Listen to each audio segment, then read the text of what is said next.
África Castillo Morales, que es quien va a darnos la charla inaugural.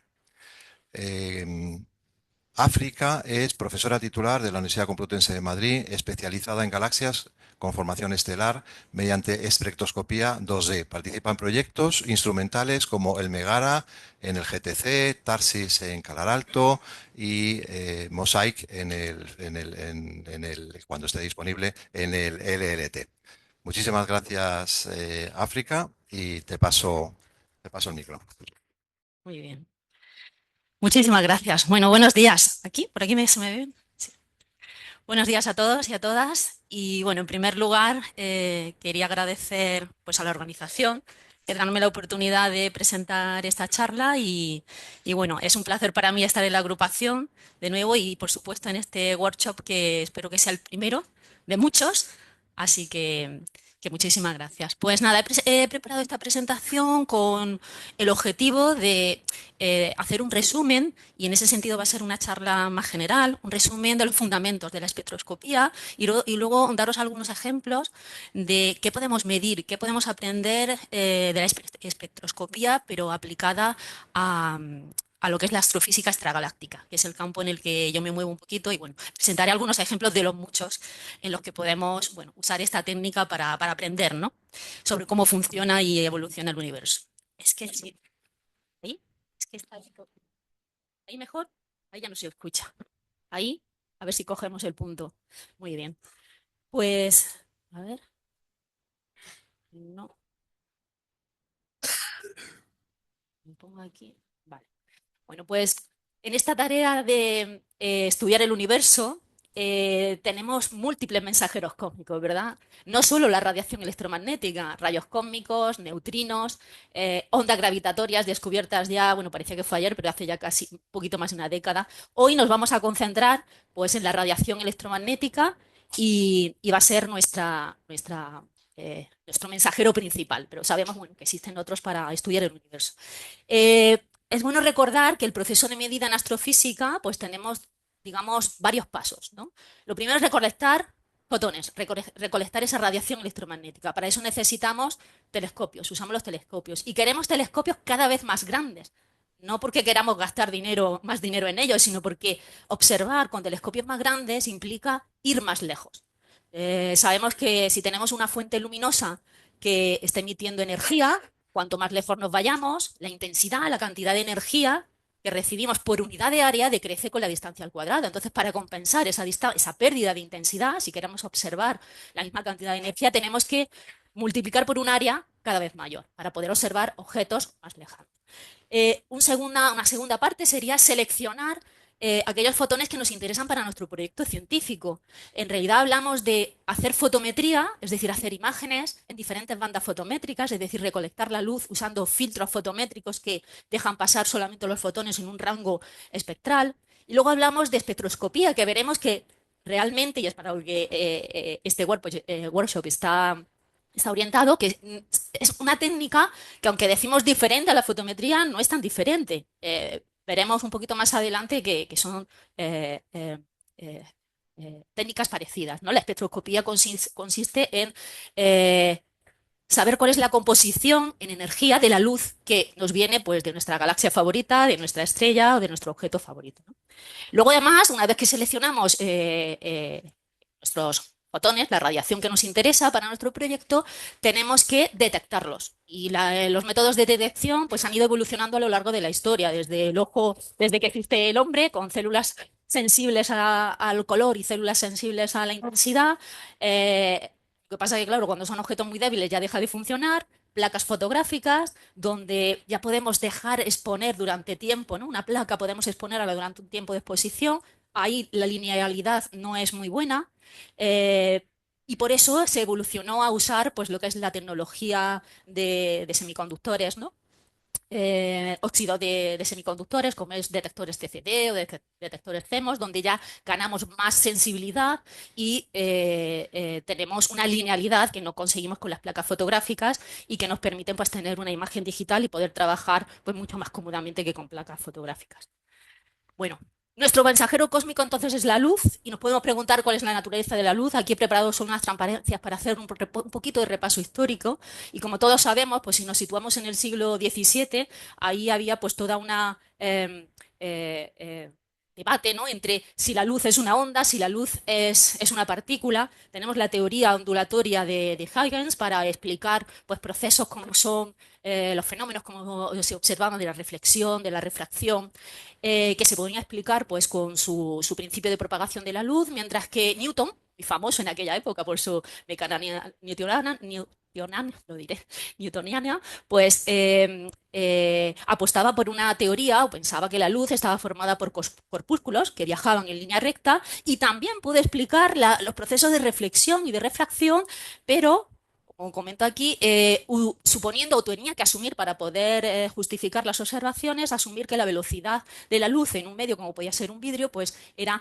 más rápida o viajaba más rápido la luz en el vidrio que en el aire, cosa que sabemos que no es correcta. Entonces, bueno, pues hablando de Newton, que siempre lo conocemos, ¿no? Como, digamos, cuando hablamos de espectroscopía, ¿no? Es el quien pensamos que, bueno, pensamos que eh, pudo observar, ¿no? Con un prisma lo que es el arco iris, ¿no? El espectro solar, ya se hacían en aquella época y se hacían observaciones con prismas y se veía que la luz se descomponía en el arco iris, en colores. Y se pensaba que ese era el prisma, el propio objeto, el que daba color a la luz. Sin embargo, fue Newton quien hizo un poquito más o avanzó un poquito más este experimento y puso un segundo prisma después de seleccionar, pues en una pantalla, seleccionar un color en particular, puso un segundo prisma y vio que la luz, al atravesar ese prisma, sí, cambiaba de dirección, pero no se producía de nuevo el arco iris, ¿no? No se producía de nuevo esa descomposición. Eso hizo pensar que realmente no es el prisma el que dota de color a la luz, sino que la luz tiene esa propia, lo que es el color es una propia, está en la propia naturaleza de la luz, ¿de acuerdo? Entonces, bueno, volviendo a la historia, podemos decir que a final del siglo XVIII, pues todavía no se habían observado fenómenos relacionados con difracción e interferencia y se consideraba la luz pues, como una partícula. Llegaron los experimentos como el de la doble rendija de Young o experimentos donde se interponía un disco opaco en la trayectoria de un haz de luz o en lugar de un disco opaco se ponía lo que era una abertura circular y serían patrones de interferencia o patrones de difracción que eran muy difíciles, imposibles de explicar usando una teoría corpuscular.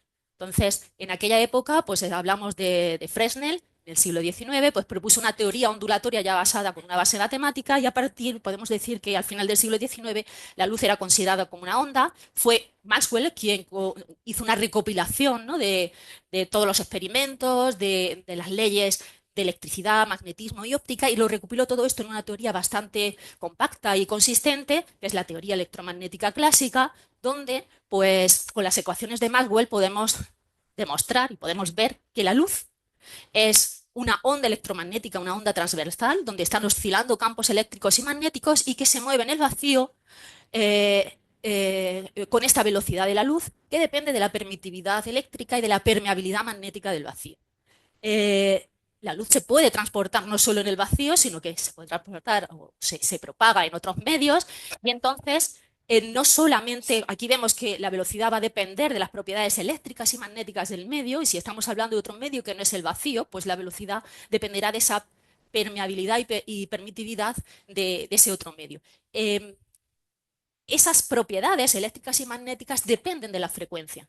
Entonces, cuando hablamos de propagación en un medio, ese medio puede ser más o menos dispersivo. ¿Qué quiere decir eso? Que puede separar, o según la frecuencia de la radiación que estemos hablando, si hablamos de una radiación de más alta frecuencia, como puede ser un color más azul, aquí tenéis cómo varía el índice de refracción, que está definido simplemente como la relación entre la velocidad de la luz en el vacío y la velocidad con la que se propaga la luz a una determinada frecuencia en otro medio, pues ese índice de refracción varía con la frecuencia, siendo en general un índice de refracción más alto para colores de más alta frecuencia, digamos luz de frecuencia más elevada o colores azules en este caso. Entonces, cuando hacemos incidir una haz de luz en un prisma, por ejemplo, que es un medio dispersivo con un índice de refracción tenemos, si es una luz blanca, no monocromática, pues vamos a tener entonces esa descomposición en colores porque vamos a tener un índice de refracción diferente para cada frecuencia, es decir, una velocidad de propagación diferente para el color azul, más pequeña que para el color rojo, haciendo que pues, la desviación del color azul sea mayor con respecto a la desviación que sufre un color rojo, ¿no? Y entonces veamos pues, esa descomposición en frecuencias a la salida del prisma. Ya sabemos que esa no es toda la historia, sino que hubo experimentos de interacción de la radiación con la materia, como es el efecto Doppler, descubierto por Hertz a finales del siglo XIX, donde era imposible explicar ese efecto fotoeléctrico con una teoría de onda, ¿no? De onda electromagnética. Tuvo que venir Einstein, ¿no? Para proponer la naturaleza cuántica de la luz. Es decir, la energía está formada por cuantos, por paquetes de energía, que lo llamamos fotones, y podemos decir que desde comienzo del siglo XX pues, se considera que la luz tiene esa dualidad, onda, partícula, no solo la luz, como sabemos, sino los electrones, los protones, la materia también tiene esa doble naturaleza, ¿no? Bueno, pues pasándome ahora a lo que es la espectroscopía o bueno, cómo nos ayudó la espectroscopía, ¿no? A analizar y a saber sobre la naturaleza o las propiedades de las estrellas. Eh, el primero que observó precisamente esas líneas oscuras que aparecen en el espectro del Sol no fue Newton. Newton no observó esas líneas oscuras. Quien sí lo observó fue William Hyde Wollaston. Esto fue a principios, publicó su trabajo a principios del siglo XIX, adelantándose por unos 20 años a lo que sería seguramente el que conocéis o es un nombre más conocido al trabajo de Fraunhofer. Entonces, Fraunhofer sí que hizo un catálogo mucho más extenso de las líneas de absorción que aparecían en el Sol, cientos de líneas de absorción que pude explicar haciendo observaciones con un espectroscopio, digamos, más casero, ¿no? Y pude observar, pues aquí tenéis un ejemplo de su publicación, donde hay líneas de absorción, digamos, más oscuras, menos oscuras, es decir, más intensas, menos intensas. Él colocaba desde los colores, el color más rojo al color más azul y empezó a clasificar las líneas de absorción, pues, según la intensidad con las que las veía, ¿no? Por eso las llamaba de líneas de absorción A, B, C, D, ¿no? De hecho, algunas las seguimos conservando en la notación actual, como es el doblete del sodio en absorción, que la seguimos llamando o como sodio D, ¿no? Algo muy importante en este artículo es la gráfica que hay arriba. Porque no solo, hombre, nos puede llamar mucho la atención, nos llama todas las absorciones, ¿no? Que aparecen en el espectro solar, pero la gráfica de arriba nos viene a decir cómo de intensas son esos colores, ¿no? Es decir, vemos que el pico de intensidad pues está en torno al color más verdoso, mientras que la intensidad decae pues hacia el rojo o hacia el azul. Esta curva va a ser muy importante de esa curva podemos extraer información tan importante como puede ser la temperatura efectiva de las estrellas. Por supuesto, es importante saber dónde están las líneas de absorción, nos da una información sobre la composición química, incluso el que sean líneas más anchas o más estrechas nos da información incluso del tamaño de la estrella y también el que haya esas líneas de absorción más o menos intensas va a tener que ver con la temperatura efectiva. Entonces, bueno, volviendo un poquito a Newton, ¿por qué no observó esas líneas de emisión Newton? Podemos pensar en que tenemos la luz de una estrella, ¿no? Pues y que en el plano focal de nuestro telescopio esa luz bueno, tiene una geometría, vamos a decir, circular, es una mancha, y si ahora atraviesa un medio dispersivo, como puede ser un prisma, pues lo que tenemos es esa imagen repetida, pero ahora con los colores separados, porque hemos visto que en ese medio dispersivo tiene la propiedad de poder separar cada frecuencia, ¿no? Sin embargo, ¿qué ocurre? Pues que si aquí falta algún color, claro, aquí solo se han puesto algunos colores, ¿no? Si aquí falta algún color, no lo vamos a poder distinguir. No lo vamos a poder distinguir, ¿por qué? Porque hay mucho solapamiento entre una imagen y otra. Entonces, ¿qué podemos hacer? Lo que podemos hacer es poner una rendija. Poner una rendija y dejar aquí pues solo una región de esa estrella cuya luz la vamos a hacer pasar de nuevo por un medio dispersivo y ahora vamos a tener rectángulos donde vamos a poder hacer o donde vamos a poder ver que ya no hay tanto solapamiento como antes, ¿no? entre una imagen en una frecuencia y en otra. Aquí, si ya falta alguna línea, alguna frecuencia, va a ser más fácil distinguirla. Cuanto más estrechita hagamos esta rendija, pasan dos cosas. más estrechitas voy a poder hacer estas bandas y más fácil va a poder ser la observación de una línea de absorción, pero ocurre también un inconveniente y es que estoy perdiendo más luz y esas líneas también van a depender de poder observar de que tenga suficiente señal. Entonces, en los espectrógrafos lo que encontramos es, pues bueno, una serie de, podemos, según el espectrógrafo que estemos usando, usamos rendijas de un cierto tamaño y claro, tiene que haber un compromiso entre la resolución que queremos y que podamos observar realmente nuestra línea de absorción. ¿De acuerdo? Em,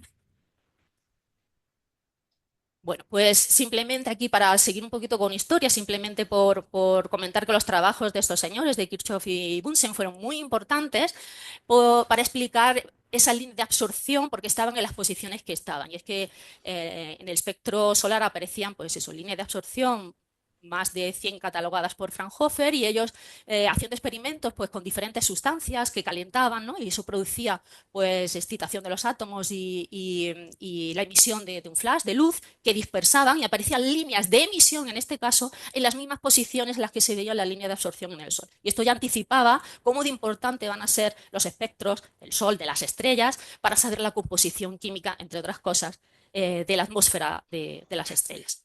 Bueno, pues en cuanto hubo la oportunidad, se empezaron a hacer lo que son imágenes en placas fotográficas, ¿no? De espectros, o sea, de estrellas. Todos estos espectritos que veis aquí son de todo este campo, es un gran campo donde tenemos múltiples estrellas. Como podéis ver aquí, es un negativo, o sea que lo que aparece en clarito serían las líneas de absorción. Y aquí realmente lo que hacemos es poner, estas están hechas con lo que se llama la técnica prisma objetivo, es decir, que nuestro prisma, nuestro elemento dispersor, lo ponemos delante del objetivo del telescopio y exponemos nuestra placa fotográfica. Aquí no se pone rendija, pero ¿qué se puede hacer? Lo que se puede hacer es, mientras se está exponiendo, mover el telescopio en una dirección paralela a una de las aristas del prisma para, de esa manera, trazar una especie de rendija en nuestra estrellita y entonces podemos ver precisamente esas líneas de absorción. Si no pusiéramos la rendija, también veríamos pues líneas, todo lo que es la emisión que estamos viendo aquí del continuo, pero líneas también que fueran que no fueran tan estrechas como pueden ser las líneas de absorción. Es decir, que no necesitamos tanta resolución espectral que es lo que nos da a tener una rendija estrecha. ¿Vale?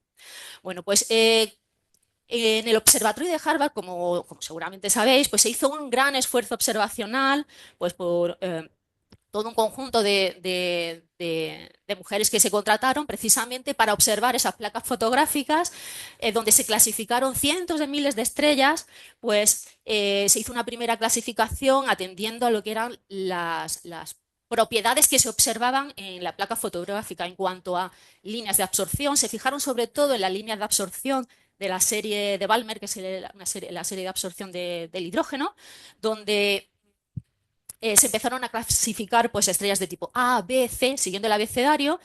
En ese sentido, viendo cómo las A presentaban una absorción mucho más potente en las líneas como pueden ser H beta, que la ves aquí mucho más clarita, o H alfa, pero claro, se dieron cuenta que esa clasificación ABC no seguía una clasificación atendiendo a un parámetro físico como iba a ser la temperatura efectiva. Entonces se reorganizó esa clasificación y por eso terminó siendo pues como la que conocemos como las estrellas de tipo O, B, A, F, G, KM con diferentes subtipos en medio, ¿no?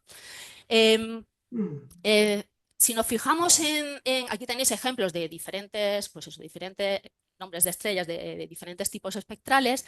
Si cambiamos un poco el contraste o forzamos el contraste en esta imagen, vemos que hay estrellas como las de tipo O que presentan pues una mayor luminosidad en el color azul, mientras que otras estrellas, las de tipo M, presentan una mayor intensidad en lo que es el rojo.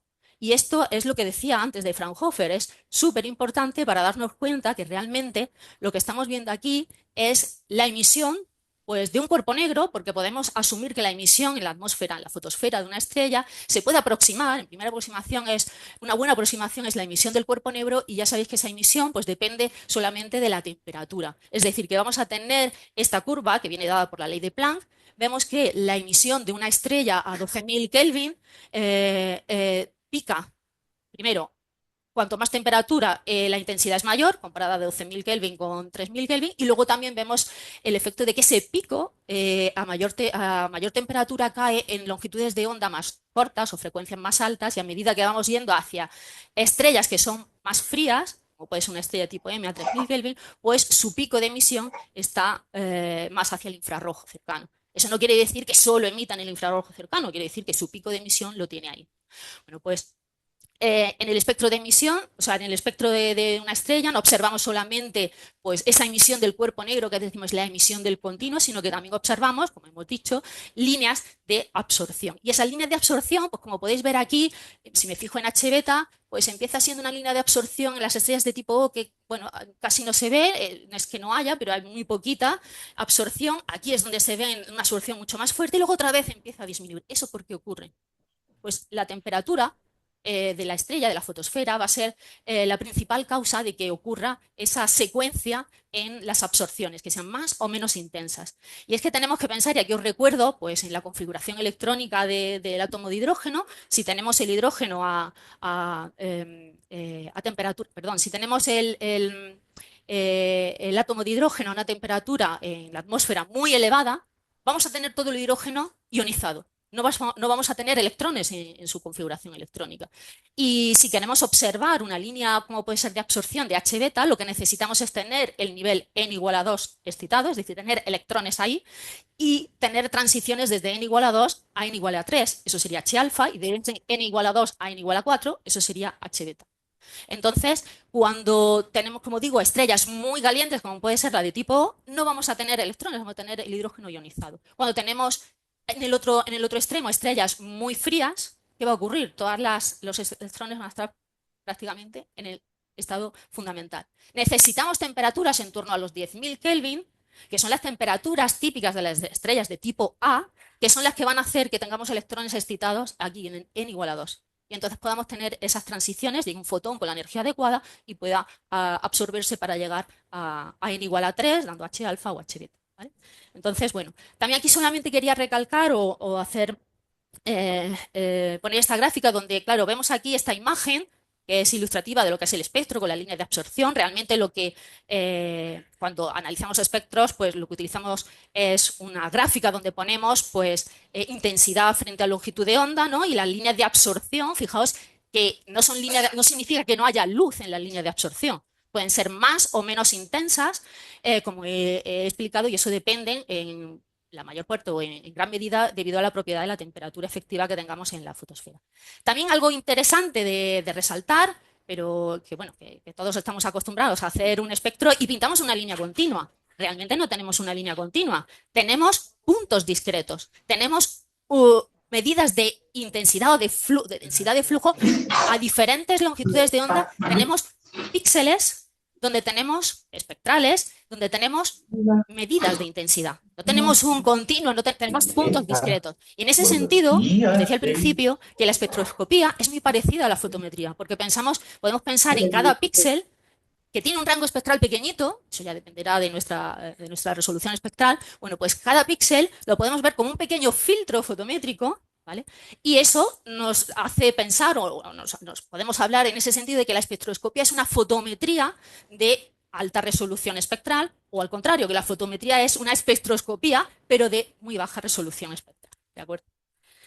Muy bien, pues nada, voy a dedicar esta segunda parte bueno, hablar un poquito de el otro medio dispersivo que podemos usar, que son las redes de difracción. Aquí os pongo el esquema general de lo que es un espectrógrafo adaptado a un telescopio, ¿no? Pues tenemos nuestro objetivo, tenemos el plano focal del telescopio donde podemos colocar nuestra rendija, tenemos un sistema, ¿no? de lentes que hace de colimador para que lleguen los haces paralelos a nuestro medio dispersivo, que como podemos utilizar dos fundamentos físicos básicos, que puede ser la refracción diferencial, de la que hemos hablado hace un momento, o también la interferencia, del que voy a hablar ahora un poquito. Y luego tenemos pues, un conjunto de lentes que hace de nuestra cámara, que lo que hace es focalizar esa luz, enfocarla en el plano focal del espectrógrafo, donde tenemos ahí un detector y ya podemos detectar pues, la luz que nos llega a diferentes longitudes de onda. ¿De acuerdo? Entonces, las redes de difracción pues, se van a basar precisamente en esa propiedad tan fantástica que tiene la luz de producir interferencias. ¿vale? Y entonces se va a basar en las interferencias constructivas que podemos tener cuando la luz atraviesa, y entonces hablamos de redes de difracción de transmisión, puede atravesar una secuencia, una serie de surcos o de ranuras, ¿no? que encontramos todas equiespaciadas, o pueden ser una red de difracción de reflexión. Lo que encontramos son obstáculos también equiespaciados, donde la luz se refleja en esa otra red de difracción. Entonces aquí simplemente quería pues, hacer un pequeño repaso para entender bien lo que es un patrón de difracción y cómo podemos usar las redes, ¿no? para hablar de espectroscopía. Y aquí tenemos la doble rendija de Young con su patrón de interferencia. Vamos a considerar ahora que tenemos esas dos rendijas separadas a una distancia d, pero que son rendijas pues, muy, muy pequeñitas. Vamos a considerarlas puntuales, son dos fuentes de luz y en realidad lo que tenemos son dos fuentes luminosas que están emitiendo ondas y esas ondas están interfiriendo. Y si ponemos una pantalla lo suficientemente lejos para poder observar un patrón de difracción, observaríamos esto que vemos aquí, que en cada dirección que observemos vamos a observar pues, máximos y mínimos. Los máximos, la posición de los máximos, ¿no? El teta de cada orden de interferencia que viene dado por m, pues va a venir, la posición va a venir dada por esta ecuación de la distancia, ¿no? entre dos puntos luminosos, y va a depender de la longitud de onda. ¿De acuerdo? Entonces, si en lugar de tener, a ver si lo pongo aquí, ¿no? Si en lugar de tener solamente dos rendijas, tenemos tres rendijas, el patrón de interferencia va a ser parecido, pero ya voy a tener más puntos luminosos o fuentes luminosas aquí, va a haber más mínimos entre máximo y máximo. Si tengo, por ejemplo, aquí cuatro rendijas, voy a tener pues tres mínimos entre esos dos máximos. Las posiciones, como digo, de los máximos van a ser las mismas, van a depender de la longitud de onda y, bueno, principalmente de la distancia entre las rendijas. ¿De acuerdo?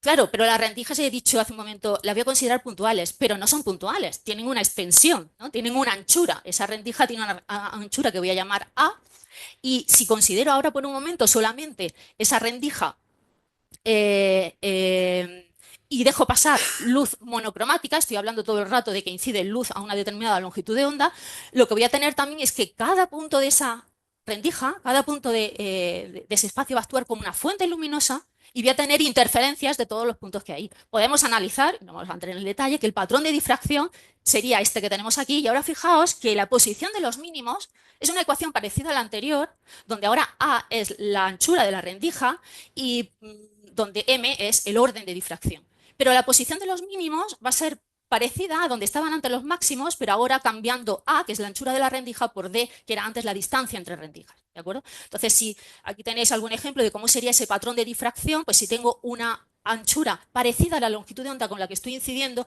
tengo un patrón de difracción que lo puedo ver claramente, ¿no? Tengo una posición que el mínimo estaría pues muy, muy alejado, ¿no? del centro de mi eje óptico. Mientras que si voy haciendo esa anchura pues mucho más grande, pues claro, en cuanto la haga súper grande, pues ya es que no voy a ver la difracción, porque la posición de los mínimos van a estar pues muy pegados a lo que es el eje, ¿no? El eje óptico. Bueno, en realidad tenemos las dos cosas cuando tenemos una red de difracción. Tenemos por un lado máximos de interferencia y por otro lado tenemos también los mínimos de difracción. Entonces, fijaos que si tenemos una red de difracción que tiene una distancia entre rendijas D y una anchura A, incidimos con una luz monocromática, por ejemplo, pues vamos a tener la convolución de los dos efectos. Por un lado, aquí he puesto, no sé si esto me puedo quitar un momento aquí, voy a poner aquí. Tenemos aquí lo que serían los máximos de interferencia, y esos máximos de interferencia, la intensidad va a venir modulada por los mínimos de difracción. Aquí os he puesto un ejemplo donde tengo dos rendijas separadas una distancia que es 5 veces la anchura de cada rendija, y fijaos que entonces donde aparece el primer mínimo de difracción, ahí ese máximo de interferencia va a desaparecer. Y entonces lo que voy a tener es un patrón de difracción que va a ser de interferencia, pero modulado por esa difracción de, en este caso, dos rendijas. ¿De acuerdo? Si no tengo 2 y tengo n, un número elevado de rendijas, entonces el patrón de difracción que tengo es este. Ya, ¿qué ocurre? Que cuanto mayor es el número de rendijas, pues ya hemos dicho antes, más espacio, más mínimos entre máximo y máximo voy a tener, y entonces voy a tener también esa distancia entre máximos, o sea, la anchura de estos perfiles que veis aquí van a ser más estrechitos por la condición de máximo de interferencia, y veis que esta entonces está modulada, esto también seguiría hacia aquí, y esto es una longitud de onda, por ejemplo el azul. Ahora, si incido con luz donde hay pues luz blanca o luz con una determinada composición en frecuencias, voy a tener un patrón parecido para otra frecuencia. Aquí, por ejemplo, os enseño, no tiene muy buena resolución esta imagen, lo siento, pero yo creo que es bastante ilustrativa de lo que quiero decir, y es que en el orden cero, ahí tendríamos todas las frecuencias, o sea, ahí no hay dispersión, pero si nos vamos ya al orden uno, ahí vemos el azul, el verde y el rojo, y conforme voy aumentando el número de rendijas, veo que ya no se solapan esos máximos de interferencia, en este caso en el orden uno, sino que se hacen súper estrechitos o más estrechos, y incluso veis que la distancia entre el azul y el rojo, conforme voy avanzando en el orden, se va haciendo también más amplia. O sea que va a ser bueno observar en órdenes superiores, solo que tengo el otro inconveniente, voy a perder intensidad conforme me voy a un orden mayor. ¿De acuerdo? Esta imagen me gustó mucho porque es el mismo efecto que os estoy diciendo, pero en lugar de hacerlo con una gráfica, pues hacerlo con una imagen visual donde vemos que en el orden cero no hay nada de dispersión y conforme voy a órdenes superiores, pues veo ya el espectro con diferente resolución espectral y donde los colores los veo separados, ¿no? Muy bien, pues un concepto muy importante dentro de la espectroscopía es el poder de resolución espectral. A Jaime le sonarán estas gráficas, ¿verdad? Un poquito. Pues sí, sí, sí, sí. Pues a mí también me gustan. Entonces, bueno, pues el concepto de para hablar del concepto de resolución espectral, os voy a hablar primero de lo que es la pureza espectral, ¿no? O el perfil instrumental. Si nosotros observamos una línea de emisión, por ejemplo, pues en una lámpara de calibración, que corresponde esa línea de emisión a una transición electrónica concreta, pues esperaríamos tener intensidad solamente en una longitud de onda. ¿Qué ocurre? Que cuando observamos a través de nuestro espectrógrafo, no observamos una función delta como podría ser esto, sino que observamos una cierta anchura. Esa anchura es lo que llamamos pues, lo que es el perfil instrumental o la pureza espectral. Esta pureza espectral nos va a decir, o sea, lo que haremos esa pureza espectral, cuanto más estrecha sea esa línea, mejor. Porque nos va a dar idea de la capacidad que tiene nuestro espectrógrafo de poder separar líneas que están muy juntas y de ver detalles en los espectros. Entonces, por ejemplo, podemos utilizar el criterio de Rayleigh, que seguramente os sonará, ¿no?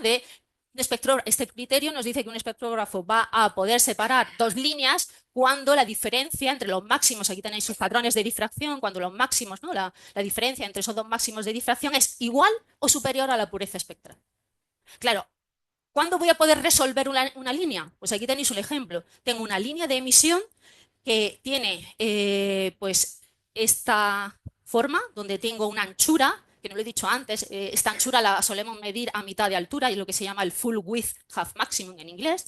Bueno, pues puedo tener una línea de emisión con esta anchura, ¿de acuerdo? Y la pureza espectral es más grande. Pues ahí podemos decir entonces que al revés. Tengo una línea de emisión que es bastante ancha y la pureza espectral es más estrecha. Ahí puedo resolver la línea. Pero en el caso contrario, pues va a ser difícil, porque si mi pureza espectral es esta línea de emisión súper ancha y mi línea de emisión a detectar es súper estrecha, pues ahí es que es imposible. No voy a poder detectar detalles en mi espectro. Entonces, relacionado con la pureza espectral está el parámetro que se llama poder de resolución, que viene determinado como pues, el cociente entre la longitud de onda y la pureza espectral. Aquí tenéis diferentes, también en términos de velocidad, ¿no? Pues diferentes poderes resolutivos, es decir, un poder de resolución 1000 para espectroscopía, eso depende del proyecto científico que queramos hacer, 1000 para astrofísica extragaláctica suele ser una resolución baja, pero no suele estar mal. Pero si hablamos ya, eso estamos hablando de 300 kilómetros por segundo, si hablamos de poder resolutivo 10.000, es una resolución ya intermedia. Es verdad que incluso para extragaláctica eso es una resolución muy alta. Pero es que podemos tener resolución hasta por encima de 20.000, 100.000 si queremos observar, por ejemplo, detección de exoplanetas. Y ahí necesitamos tener resoluciones y poder poder detectar velocidades del orden de decenas de centímetros por segundo. ¿De acuerdo? Entonces, bueno, en una red de difracción, ¿de qué depende ese poder resolutivo? Pues depende del número de rendijas que tengamos y depende también del orden, lo que hemos dicho antes. Si nos vamos a un orden superior, vamos a tener también mejor poder resolutivo, vamos a perder intensidad, y también del número de rendijas que iluminemos. Normalmente una red de difracción viene caracterizada por el número de rendijas por unidad de distancia, ¿no? Número de rendijas por milímetro. Aquí este n no es tanto eso, sino ya el número de rendijas total, o sea que depende del haz que incida en la rendija, que nuestra rendija sea más grande o más pequeña para ese será el número total de rendijas. Y en un prisma, el poder resolutivo, ¿de qué va a depender? Pues de lo más dispersivo o menos dispersivo que sea nuestro medio, es decir, de este gradiente de cómo cambia el índice de refracción con la longitud de onda, y también debe depender de T, que es el espesor de ese prisma, la base de ese prisma. Entonces aquí tenéis algunos ejemplos de, claro, si tengo un espectrógrafo con un poder resolutivo muy pequeño, pues es que el doblete del sodio, que viene a representar este doblete que hay aquí, pues es que no lo puedo distinguir. Tengo que irme a un poder resolutivo mayor, pues para poder distinguir, como veis en este ejemplo también, aquí tengo detalles, incluso de línea de absorción, ¿no? En medio de ese doblete, y aquí un poder resolutivo súper pequeño, donde sí veo el doblete, pero no veo más detalles, ¿no? Bueno, ¿cómo voy de tiempo? Vale.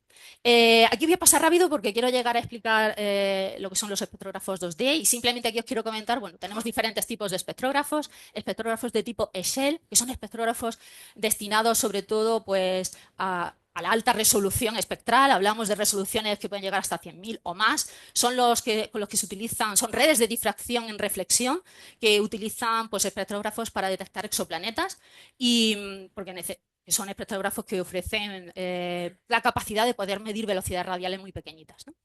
También tenemos lo que son las redes de difracción, que pueden ser de transmisión o pueden ser de reflexión, que se llaman VPHs, Volume Phase Holographic, y estas redes de difracción, estas VPHs o redes de difracción particulares, son un poquito diferentes a a la red de difracción que he comentado, en el sentido de que no es un solo, no son surcos en un material, sino que son dos vidrios o sí, dos vidrios, donde en medio de esos dos vidrios hay una gelatina, hay un material que, en lugar de tener surcos, lo que tiene es un índice de refracción que va cambiando. Y ese índice de refracción que va cambiando es el que hace las veces de los surcos en una red de difracción, vamos a decir, más normal. Son redes de difracción, las VPH, que tienen unas transmitancias bastante altas y ofrecen resoluciones también bastante grandes. Bueno, tenemos espectrógrafos de rendija larga, donde podemos observar, tenemos la oportunidad de observar todo el espectro de todo lo que cae dentro de esa rendija. Ya sabemos, podemos hacerla más ancha, más estrecha para ganar en resolución espectral, o tenemos incluso espectrógrafos de fibra ópticas que pueden ser espectrógrafos multiobjeto, es decir, espectrógrafos donde podemos posicionar en diferentes posiciones del plano focal pues nuestros objetos favoritos, siempre que estén en un campo que permita el espectrógrafo, ¿no? Y llevar la luz a través de fibras a una rendija y utilizar un elemento dispersor para obtener en cada fibra pues un espectrógrafo, un espectro, como vemos aquí. Y me voy a centrar un momento en lo que es la espectroscopía 2D. Voy a beber un poco de agua, porque ya me estoy quedando. Este tipo de espectroscopía es fantástica porque ofrece las dos cosas que nos interesan. Nos ofrece información espacial e información espectral simultáneamente.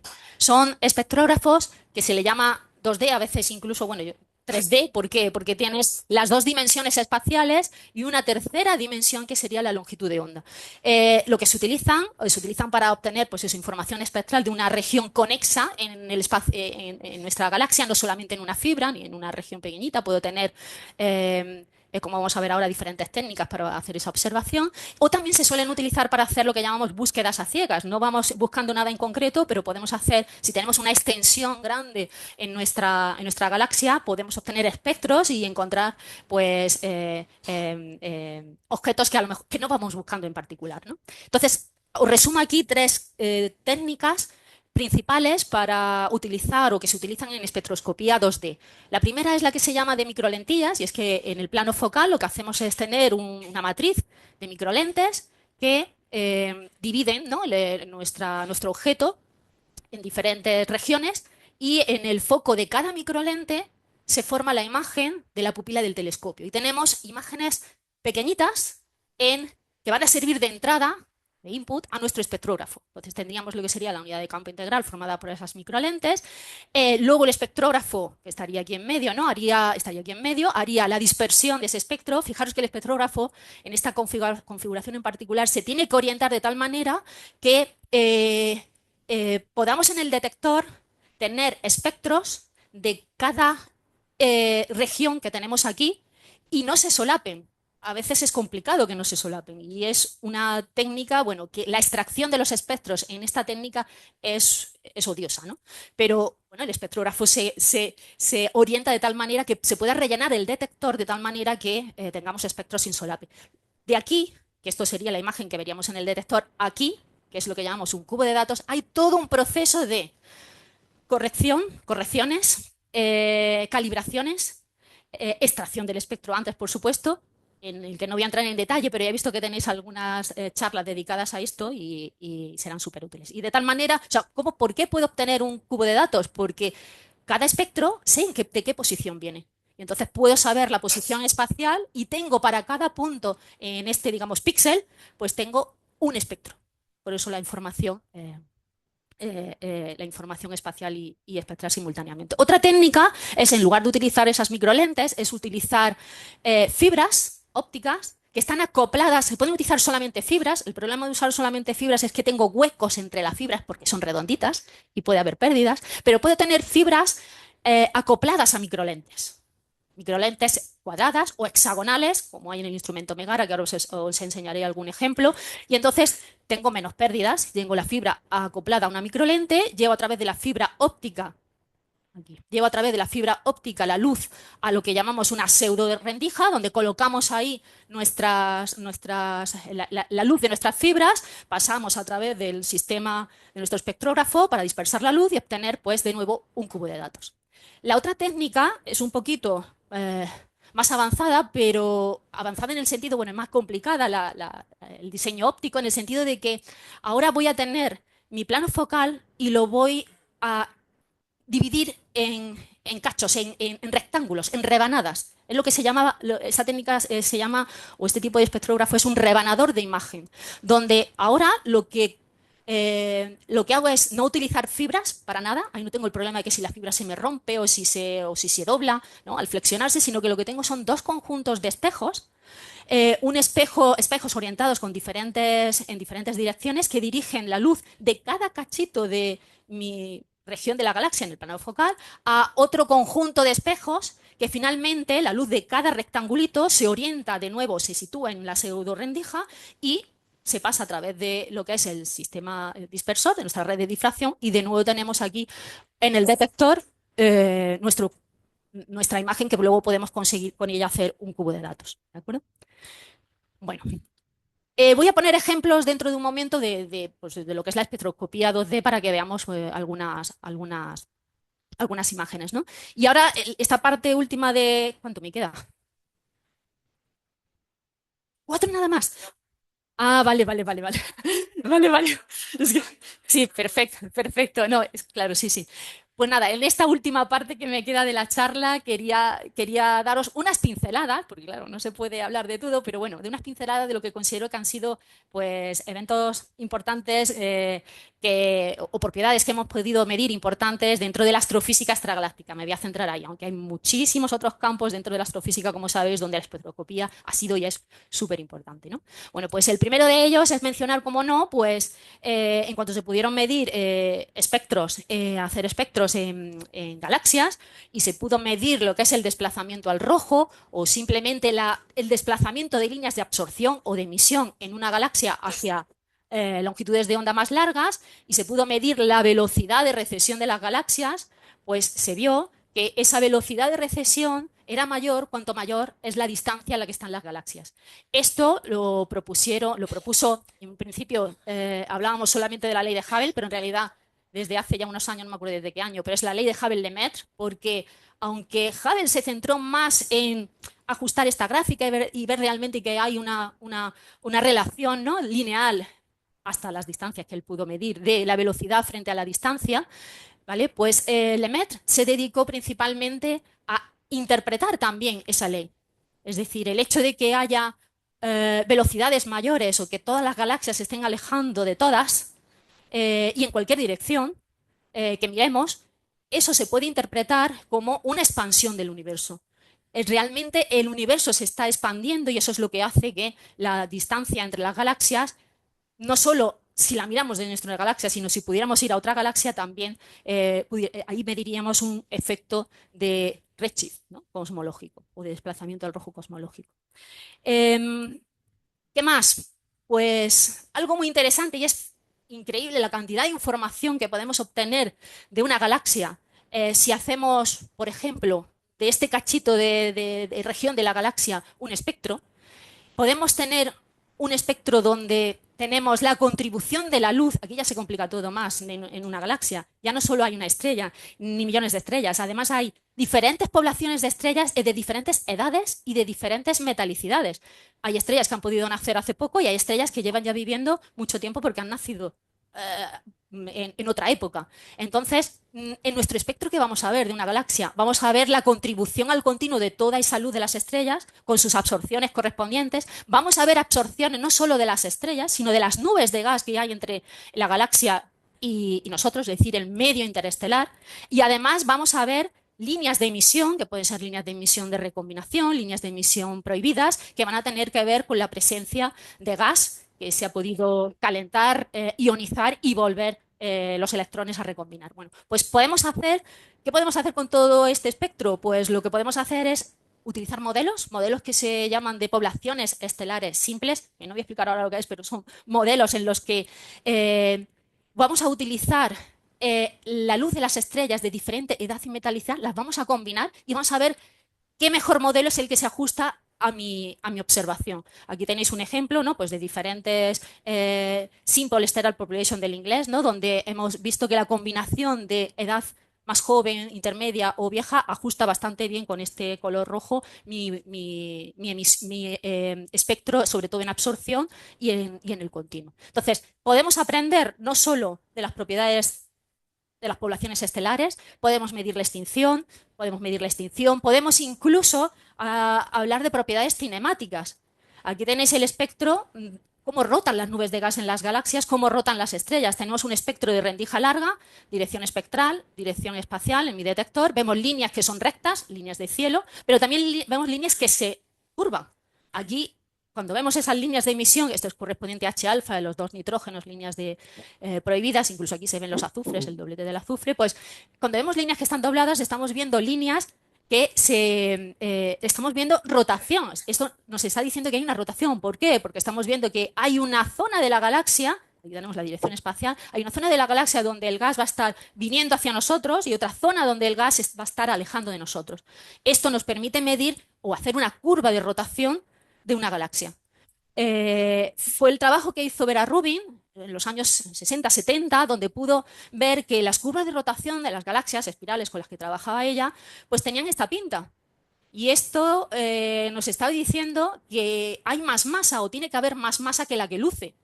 ¿Por qué? Porque lo esperable sería que conforme nos vamos a distancias mayores, donde ya casi no vemos estrellas, no vemos luz de estrellas, ahí la velocidad debería de caer, si es que solo hay la masa que vemos en las estrellas. Eso llevó a pensar o a proponer la existencia de materia oscura, como sabéis, aunque no es la primera vez que se propuso la existencia de materia oscura, fue Zwicky, pues como 30 años antes, en los años pues 40, ¿no? Pues esto fue en los 70, donde trabajando con cúmulos de galaxias, midió también la velocidad de las galaxias en los cúmulos de galaxias, utilizando espectroscopía, y hizo este histograma donde tenemos la distribución de velocidades de galaxias en un mismo cúmulo y vemos que esta distribución tiene una cierta anchura. A partir de esa anchura, que viene aquí especificada, ¿no? Como esta dispersión de velocidades, podemos calcular a partir de la anchura de ese histograma lo que es la masa virial, porque estamos usando el teorema del virial, tenemos que suponer que nuestro cúmulo de galaxias está en equilibrio, pero esta masa es la masa total, la masa virial total de nuestro cúmulo de galaxias. Y pudo ver y comprobar que esa masa del cúmulo salía como 400 veces mayor que la masa que hay en estrellas. O sea, que ya propuso Zwicky antes. Lo que pasa que, bueno, no entiendo muy bien, no se le hizo mucho caso en ese momento, pero luego se retomó, ¿no?, el concepto de materia oscura. Aquí está, pues, un ejemplo de lo que os decía antes. Si tenemos nuestra galaxia favorita y queremos hacer espectroscopía no solamente en una región de la galaxia, sino en una región más conexa de la galaxia, podemos utilizar lo que es espectroscopía 2D, en este caso lo que es el modo IFU del instrumento Megara en el telescopio GTC, y podemos observar, podemos sintetizar imágenes a partir de los espectros, lo que decíamos antes, un cubo de datos. Tenemos esta línea de emisión que se corresponde a este píxel que tenemos aquí, esta es H alfa. Esto es hecho con una red de difracción de alta resolución, de poder resolutivo 20.000, y voy a correr porque ya no me da tiempo. Entonces aquí había un vídeo que no puedo enseñar, pero podemos detectar tanto, o sea, podemos medir mapas de emisión, campos de velocidad. Otro parámetro súper interesante es la tasa de formación estelar. Es un parámetro fundamental para entender la evolución de las galaxias. Podemos determinarlo a partir de midiendo la luminosidad de H alfa.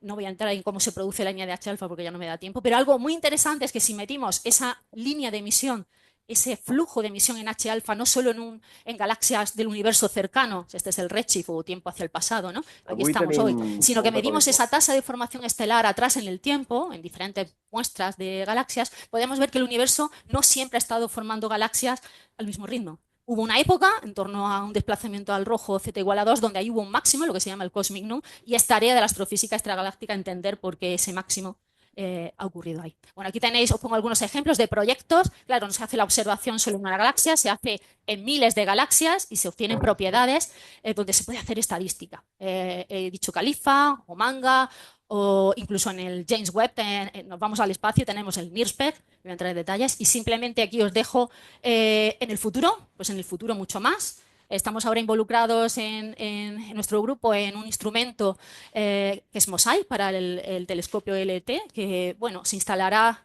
LT yo creo que la primera luz la tendrá como en el 2029, 2030 y MOSAIC irá pues un poquito después.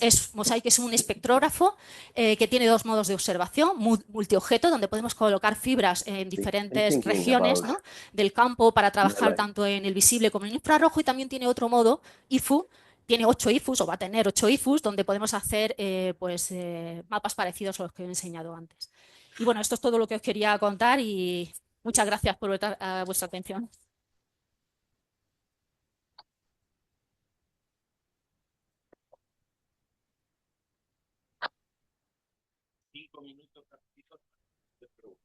Uy, gracias.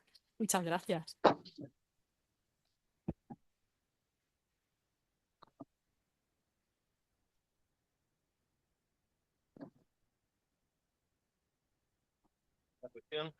Hola, sí.